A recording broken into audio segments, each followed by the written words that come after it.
നമുക്കിനി കോഴിക്കോട്ടെ കാഴ്ചകളാണ് അറിയേണ്ടത്, കോഴിക്കോട്ടെ വിശേഷങ്ങളാണ് അറിയേണ്ടത്. രമ്യ നായരാണ് കോഴിക്കോട് പുതുവർഷത്തെ വരവേൽക്കാൻ എത്തിയത്. അന്യജില്ലയിൽ ഉൾപ്പെടെ നിന്നുള്ള നിരവധി പേരാണ്. ബീച്ചിലേക്ക് പോലീസ് ഗതാഗത നിയന്ത്രണം ഏർപ്പെടുത്തിയിരുന്നുവെങ്കിൽ പോലും വഴികളെല്ലാം തന്നെ തിരക്കിൽപ്പെട്ടു. സൗത്ത് ബീച്ച് മുതൽ ലയൺസ് പാർക്ക് വരെ ജനസാഗരമായിരുന്നു എന്നുള്ളതാണ്. 1 മണിയോടുകൂടി ആഘോഷങ്ങളെല്ലാം കഴിഞ്ഞാണ് ആളുകൾ മടങ്ങിയത്. കുടുംബങ്ങൾ ഒന്നിച്ച് മാനാഞ്ചിറ മൈതാനത്ത് വർണ്ണങ്ങളിൽ അലിഞ്ഞു ചേർന്ന് ഹോട്ടലുകളിൽ സംഗീത വിരുന്നുകളും DJ പാർട്ടികളും ഒക്കെയായി പൊലിമയേകി എന്നുള്ളതാണ്. വിവരങ്ങളുമായി രമ്യദാസ് നമുക്കൊപ്പം ചേരുകയാണ്. Ramya, happy new year. എങ്ങനെയായിരുന്നു കോഴിക്കോടിന്റെ ഇന്നലത്തെ ആ രാത്രി? Happy new year. Happy new year ragi. Kozhikode ഇന്നലെ കോഴിക്കോട് വലിയ വിപുലമായ ആഘോഷ പരിപാടികൾ തന്നെയായിരുന്നു ഈ പുതുവർഷത്തോടനുബന്ധിച്ച് വിവിധ ഇടങ്ങളിൽ ഒരുക്കിയിരുന്നത്. കോഴിക്കോട് പ്രധാനമായും നമുക്ക് പറയാനുള്ളത് ഒന്ന് ബീച്ചാണ്, വളരെ വിശാലമായ ബീച്ചാണ്.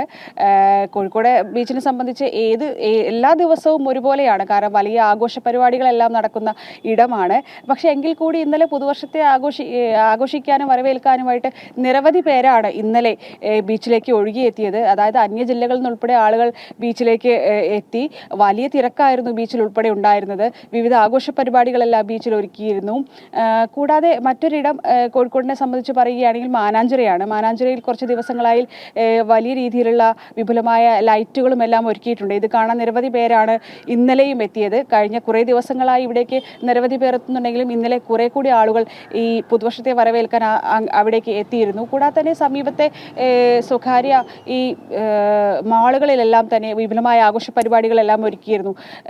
കോഴിക്കോട് നഗരം ഇന്നലെ നമുക്ക് പറയുകയാണെങ്കിൽ കുറച്ച് സമയത്തേക്ക് സ്തംഭിച്ചു എന്ന് തന്നെ നമുക്ക് പറയേണ്ടി വരും. വലിയ തോതിലുള്ള ട്രാഫിക് ബ്ലോക്കുകളും നിരവധി ആളുകൾ, അതായത് അയൽ ജില്ലകളിൽ നിന്നുൾപ്പെടെ നിരവധി ആളുകളെല്ലാം കോഴിക്കോട്ട് എത്തുകയും പുതുവർഷത്തെ വരവേൽക്കാനും ആഘോഷിക്കാനുമായി എത്തുകയും എന്ന കാഴ്ചയാണ് ഉണ്ടായത്.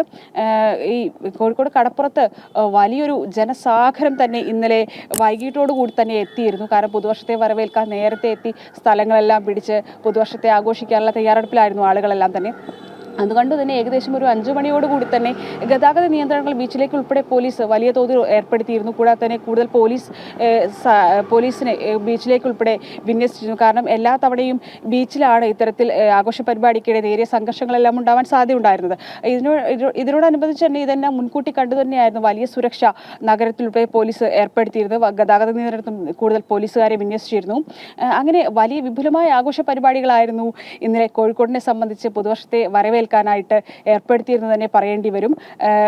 ഈ കുടുംബത്തോടൊപ്പമാണ് ആളുകളെല്ലാം വലിയ തോതിൽ ഈ ബീച്ചിലേക്കും അതുപോലെ തന്നെ ഈ മാനാഞ്ചിറ മൈതാനത്തേക്കും ആളുകളിലേക്കും എല്ലാം എത്തിയതും വലിയ തോതിൽ എന്തായാലും വിപുലമായ ആഘോഷ പരിപാടികളാണ് കേരളത്തിലുടനീളം ഇന്നലെ രാത്രി നടന്നത്. ആ ആഘോഷങ്ങൾ തുടർന്ന് പോരുന്നു എന്നുള്ളതാണ്. എന്തായാലും ആഘോഷങ്ങൾ അവസാനിക്കേണ്ടതല്ലാതെ തുടരേണ്ടത് തന്നെയാണ് എന്നുള്ളത് തന്നെയാണ് ഈ പുത്തൻ പുലരിയിൽ നമുക്കും ആഗ്രഹിക്കാനുള്ളത്, പറയാനുള്ളത്. ഒപ്പം തന്നെ നമ്മുടെ കമൻറ്റ് ബോക്സിലേക്കൊക്കെ പോയി കഴിഞ്ഞാൽ നമ്മുടെ സ്ഥിരം പ്രേക്ഷകരുണ്ട്, പുതിയ പ്രേക്ഷകരുണ്ട്.